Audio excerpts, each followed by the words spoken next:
explained.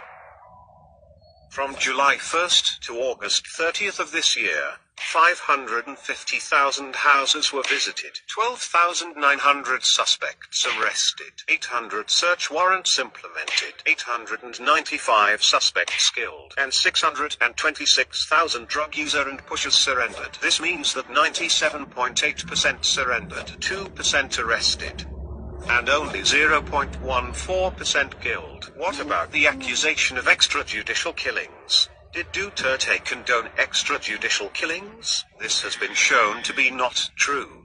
In fact, in his inaugural speech he said, "As a lawyer and a former prosecutor, I know the limits of the power and authority of the President.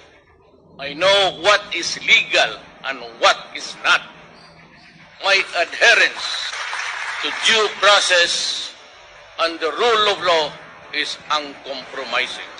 And in his State of the Nation address he said, To our police officers and other officials, do your job, and you will have the unwavering support of the Office of the President. I will be with you all the way. Abuse your authority, and there will be a hell to pay.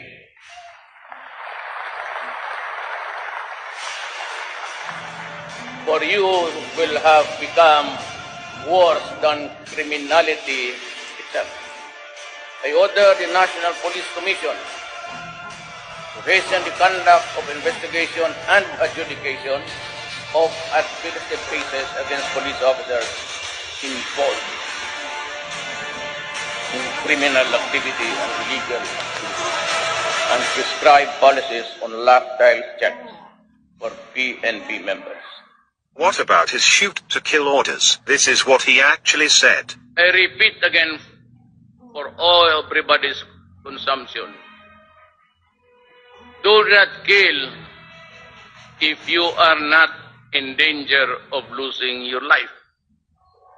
But in effecting an arrest, when there is a violent resistance, because in effecting an arrest, you have to overcome the guy to bring him to the folds of the law. If you cannot bring him to the police station, if you cannot place him under the control of the law, because that is your job to arrest, which means to overcome the resistance. But if the resistance is violent, thereby placing your life in jeopardy, shoot and shoot him dead. Can I be more clearer than that? But who is behind the vigilante killings? For the extrajudicial killing, they say, it's not the work of the police to be wrapping people with plastics and put them in the bag. That is not the job of the police. I just told him that one bullet will do. Why do you have to wrap it? Waste your time. So, who are actually behind these killings? First, there are drug groups killing other members of competing drug groups. This is also happening in other countries. Second, drug lords hire assassins to kill users and pushers who have surrendered to the police.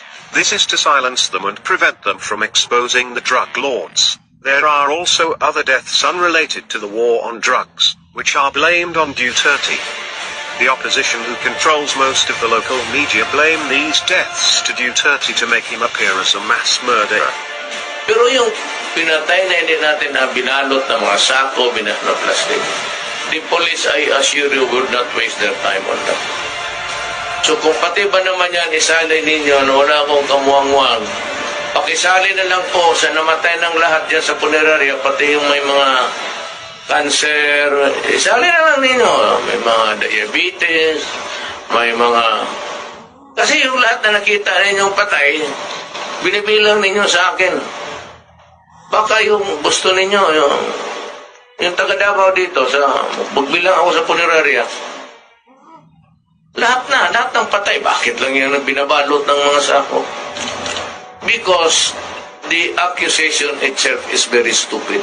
It assumes right away na yung may patay dyan, gobyerno ang pumatay. Police officers found involved in drugs are relieved, investigated, and prosecuted. In fact, Duterte publicly named officials involved in drugs. There are generals, police officials, congressmen, mayors, judges, and a senator.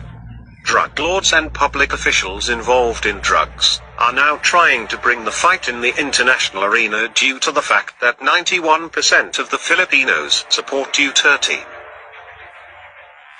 Will they succeed?